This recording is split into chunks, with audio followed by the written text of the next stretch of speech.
পদ্মের গামলার মধ্যে দেখুন একদম চাদরের মতো ভেসে রয়েছে। এটাকে কি বলা হয় বলুন তো? অ্যাজোলা। এই অ্যাজোলা আমাদের উচ্চ তাপমাত্রায় এই জলের উপর ভাসিয়ে রাখতে হয়। কেন? কারণ উচ্চ তাপমাত্রায় জল ভীষণ গরম হয়।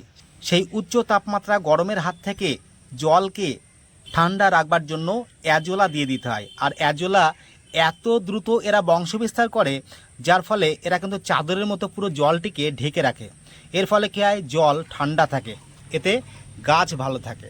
এবার কখনো কখনো কিন্তু গাছের গ্রোথ যখন দেখা যাবে একদম থমকে দাঁড়িয়ে গেছে, তখন কিন্তু আবার মিডিয়াতে সূর্যের আলো যাতে পৌঁছাতে পারে তার জন্য অ্যাজোলা কমিয়ে দিতে হয়। এই অ্যাজোলা ছাড়াও আপনারা কিন্তু গুঁড়িপানা ব্যবহার করতে পারেন। দেখুন গুঁড়িপানার গঠন কেমন হয়। এই গুঁড়িপানাও কিন্তু একই রকমভাবে জলকে ঠান্ডা রাখতে সাহায্য করে।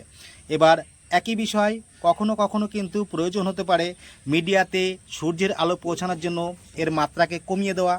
আর কমিয়ে দিলে কি হবে? এটা অল্প কয়েকদিনের মধ্যে যে সংখ্যক কিছু থাকবে তা থেকে আবার এই জলের উপর কিন্তু গামলা ভর্তি হয়ে যাবে। তবে এই গুঁড়িপানা হোক আর অ্যাজোলা হোক, আপনারা কিন্তু এটা দিয়ে জৈব কম্পোস্ট সার তৈরি করতে পারবেন।